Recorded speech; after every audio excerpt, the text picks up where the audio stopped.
ಯೆಶಾಯ 63ನೇ ಅಧ್ಯಾಯ 17ನೇ ವಚನ. ಯೆಹೋವನೇ, ನಾವು ನಿನ್ನ ಮಾರ್ಗದಿಂದ ತಪ್ಪಿ ಅಲೆಯುವಂತೆ ಏಕೆ ಮಾಡುತ್ತೀ?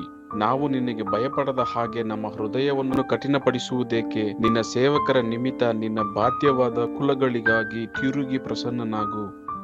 Isaiah chapter 63 verse 17. Why, Lord, do you make us wander from your ways and harden our hearts so we do not revere you? Return for the sake of your servants, the tribes that are your inheritance. याशाया अध्याय 63 वचन 17। हे यहोवा, तू क्यों हमको अपने मार्गों से भटका देता और हमारे मन ऐसे कठोर करता है कि हम तेरा भय नहीं मानते। अपने दास अपने निज भाग के गोत्रों के निमित्त लौटा।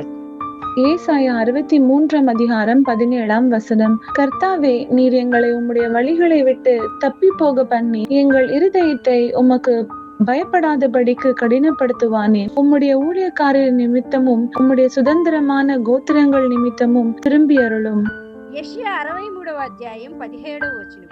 యెహోవా, నీ మార్గములను తప్పి తిరుగునట్లుగా మమ్మును ఎందుకు తొలగించితివి?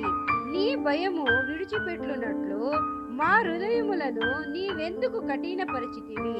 నీ దాసుల నిమిత్తము నీ స్వాస్థ్య గోత్రముల నిమిత్తము తిరిగి రమ్ము.